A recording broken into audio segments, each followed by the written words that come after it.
Thanks very much, Trevor Felch in La Cañada this evening. Meanwhile, Los Angeles police continue their search for the suspect in a fatal stabbing on the Red Line Metro in Hollywood. The stabbing occurred last night around 7:30 near the Hollywood and Vine station after what witnesses say was a long and heated argument.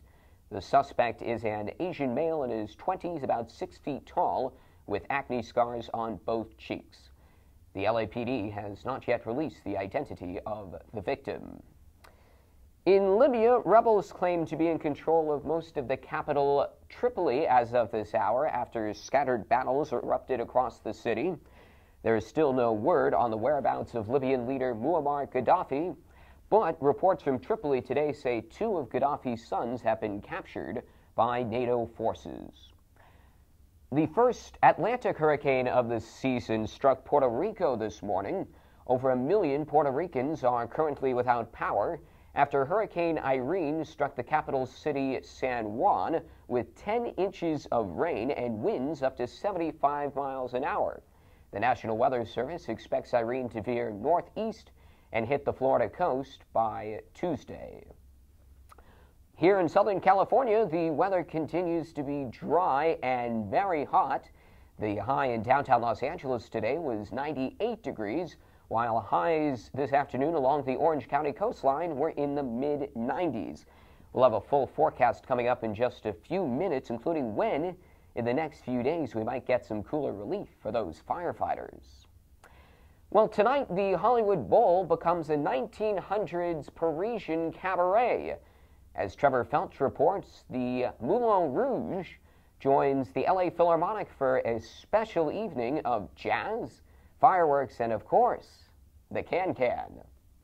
Famed for its frenetic pace and high kicks, the can-can dances into the Hollywood Bowl tonight as the LA Philharmonic is joined by the legendary Parisian nightclub Moulin Rouge's own dancers and orchestra. It's going to be magical. The City of Lights right here in the most beautiful setting imaginable. This will be the first visit to Los Angeles for the Moulin Rouge and a rare trip outside of its cozy cabaret setting and famed red windmill exterior.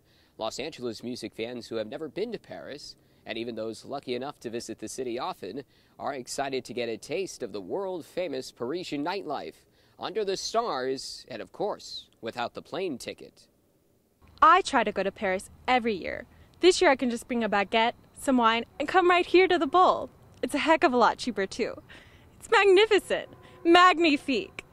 A baguette and cheese and all your favorite French music, along with selections from An American in Paris, right here tonight at the Hollywood Bowl. And with lots of can-can too. In Hollywood, I'm Trevor Felch. And finally tonight, beachgoers in Malibu were joined by another suntanner today, though this one didn't need to apply very much sunscreen.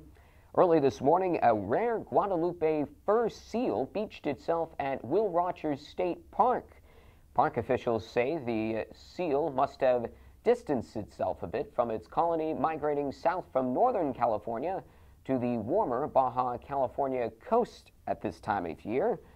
The Guadalupe fur seal is not endangered, but it is a government-protected species, with only about 7,000 of them remaining. Shortly after noon, the seal returned to sea, presumably to join his family and continue the journey south. And that is our report for this evening. Our next newscast is tonight at 11. For all of us here in Los Angeles, I'm Trevor Felch. Thanks for watching. Good night.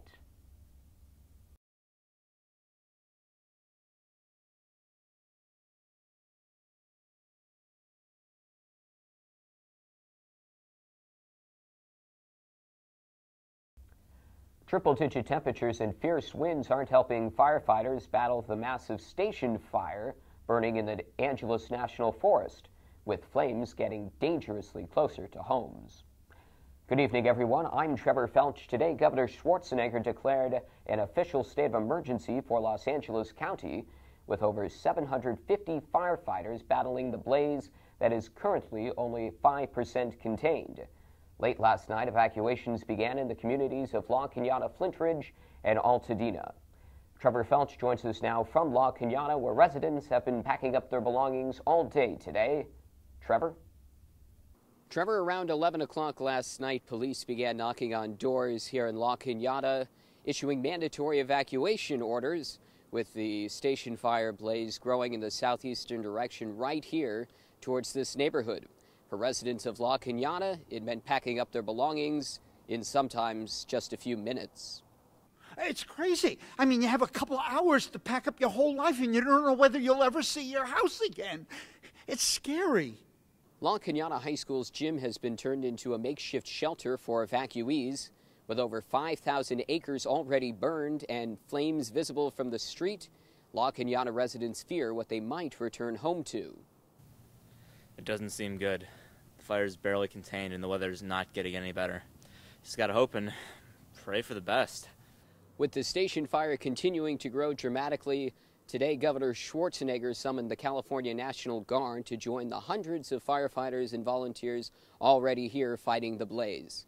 And Trevor, just about an hour ago, police in La Cañada issued a second wave of mandatory evacuations, while now a portion of northwestern Altadena is under volunteer evacuation orders.